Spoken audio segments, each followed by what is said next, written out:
ఈ భూమి కోసం పోయేటట్లు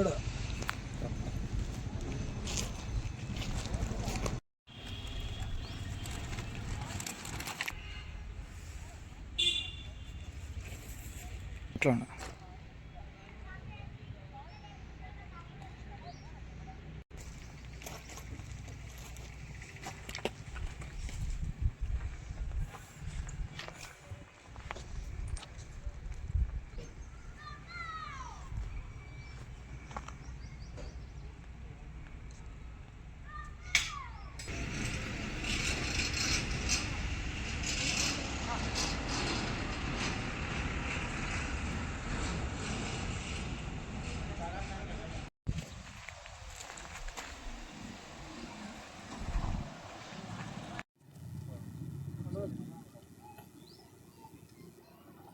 మీడియా మిత్రులకు నా యొక్క నమస్కారం.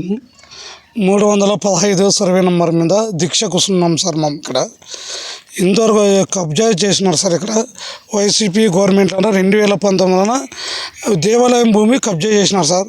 అందుకోసమే ఒక 4-5 సార్లు మా ఎమ్మెల్యే సార్ కానీ తోలుకొని వచ్చినారు సార్. తోలుకొని వచ్చినా కూడా మా ఎమ్మెల్యే సార్ చెప్పినా కూడా పట్టించుకోలేదు. అధికారులు చెప్పినాడు, పట్టించుకోలేదు. అందుకోసమే లాస్ట్కి నిరాహార దీక్ష కూర్చారా. ఇది ప్రపంచానికే తెలియని, మొన్న ఒక్కరికే తెలియరాదని మా సారు చెప్పినాడు. అది చెప్పిన తర్వాత సర్లే సార్ కూర్చుంటానులే సార్ అని చెప్పినాము. తర్వాత వచ్చేసి నిరాహార దీక్ష కూర్చున్నాము. కూర్చున్న తర్వాత 314 సర్వే నెంబర్లను 3 ఎకరాల 75 సెంట్లు ఉన్నా సార్. తర్వాత 2 ఎకరాలు పరంపోగు, 9 సెంట్లు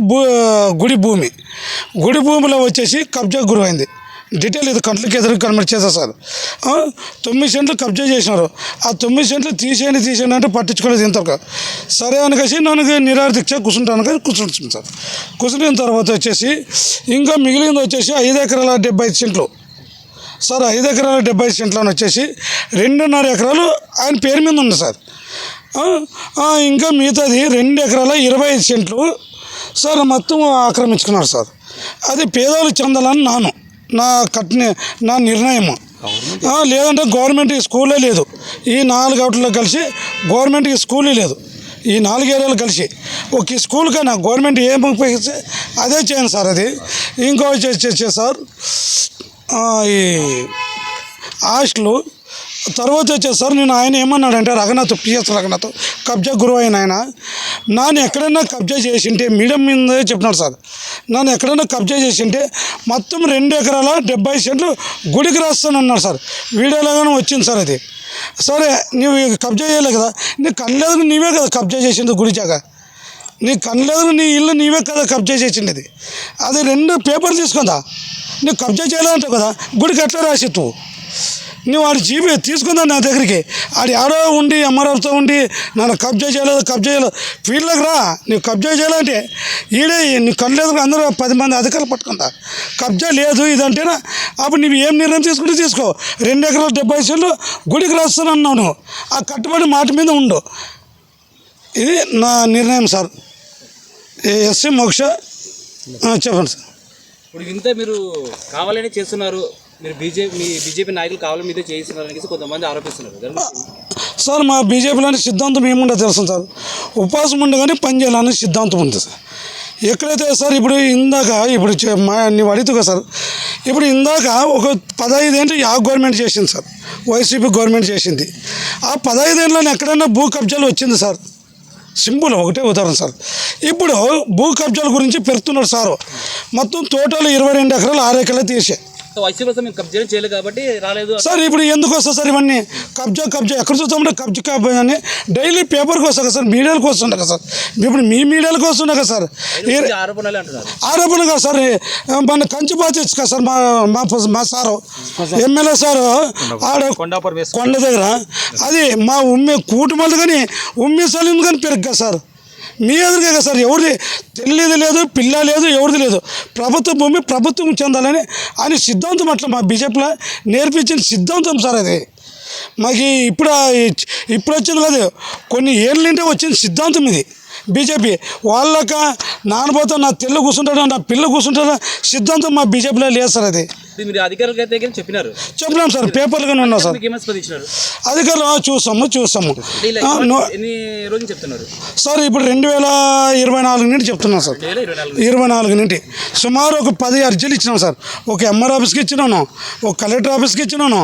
అధికారం ఉండింది మీ కుటుంబం, మీరు అర్జీలు ఇచ్చిన మీకు పని చేయడం లేదు సార్, కూటమి లేదు సార్.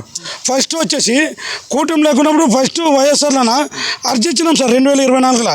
ఇంకా అప్పుడు ఎలక్షన్స్ కానీ లేవు సార్. అప్పుడు ఇచ్చినాం సార్. తర్వాత ఎలక్షన్ వచ్చాయి, ఎలక్షన్ కోడ్ పడింది సార్. కోడ్ పడిన తర్వాత ఎలక్షన్ గెలిచిన తర్వాత మరి అప్పటికైనా పోయి అర్జీ ఇచ్చినాను. అర్జీ ఇచ్చి ఎమ్మెల్యే సార్ని, మా ఎమ్మెల్యే సార్ని నేరుగా డైరెక్ట్ ప్రమాణ స్వీకారం చేసి వచ్చిన రోజే నేరుగా ఇట్లా తోలుకొని వచ్చాను సార్. తోలుకొని వచ్చి సార్ ఇట్లా కబ్జాకు గురైంది, దీన్ని కనుక్కుంటాను రా అన్నాడు.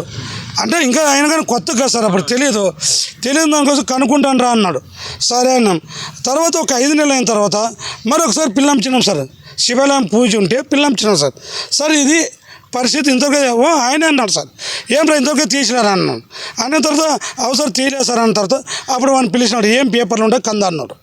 అంటే కొద్దిగా తెలిసేది కాబట్టి అప్పుడు సార్కి. అప్పుడు అది పేపర్లు కదా అంటే లేదా సార్ తీసానులే సార్, రస్సకు కదా తీసానులే సార్ అన్నాడు. సరే మరి మూడోసారి వచ్చినప్పుడు మరి అప్పుడు కంచి పాతున్నాడు. అప్పుడు మా ఎమ్మెల్యే సార్ వచ్చినప్పుడు 2 సార్లు వచ్చినప్పుడు కంచి లేదు. గత ఒక 5-6 నెలలే సార్ ఇది కంచి అంతా పాతింది. ఇది వచ్చేసి 2019లో సార్ పాతింది. ఈ గుడి కబ్జా చేసింది 2019లోన. ఇది వచ్చేసి మన పాత్ర సార్. మన ఎమ్మెల్యే సార్ వచ్చినాడు సార్. అది దేవుడు జరిగినప్పుడు వచ్చినాడు సార్. వచ్చి ఇదల్లో ఏం కంచి పాతున్నారు ఇదంతా అనకసి అన్నాడు. అంటే ఇట్లా జరుగుతుంది సార్, దీని మీద ఫుల్ యాక్షన్ తీసుకున్నాను సార్. నా మీద ఏమన్నాడంటే మొత్తానికి వచ్చి బాగా గట్టిగా తీసుకున్నాను చూడు ఇవ్వచ్చు దీని గురించి. ఇంత కబ్జా అవుతుండదు భూమి అని మా సార్. అధికారం ఉండదు మీ ఎమ్మెల్యే గారు కదా, చెప్తే అట్లాగా సార్. ప్రజలకు ఎట్లా తెలుసా సార్? ఇది తీసేసి ఏమనుకుంటారు తెలుసా, వాళ్ళకి మాకు వ్యత్యాసం ఉండలేదు సార్. ఇది మనం తీసేసి మనకు మరి బీజేపీలో వచ్చి దీన్ని కబ్జా చేసారు సార్. పని సర్వే చేయించి కదా అట్లా అనుకున్నాను. అట్లాగా సార్, వీళ్ళు ఆర్ఎంపీ చేసేది మా భూమి వీళ్ళు కబ్జా చేస్తున్నారు. ఇప్పుడు ఒక్కొక్కరు ఎట్లా ఉంటారు చూడి, సూట్ కేసు ముడతా అయిపోయా చూడి. ఒక్కొక్కరు ఆరోపణ ఎట్లా చేస్తారు. అట్లా సూట్ కేసు ముట్టాలనుకుంటే ఆయన సబ్ రిజిస్టర్కి ఒక ఫోన్ చేసి చెప్తే అయిపోయి నిలబడిపోతే అయిపోయి నీవే పోతావు ఆటోమేటిక్గా. ఇంత నిరాశిక్ష కూర్చునేది మీ సారు చెప్పుడు మాకే. ఇంత ఇది చేయడం ఏమి అంటే ప్రజల్లో తెలాలి. ఇది మేము తీసుకున్నాం ఈ కబ్జాలు 10 మంది తెలాలని వాళ్ళే చేస్తున్నాం మా సారు. నా పేరు యువరాజ్ సార్, ఎస్సీ మోక్ష అధ్యక్షుడు సార్. భారత్ మాతాకు జై, భారత్ మాతాకు జై. డాక్టర్ పార్ సార్ అన్నగారు నాయకత్వం.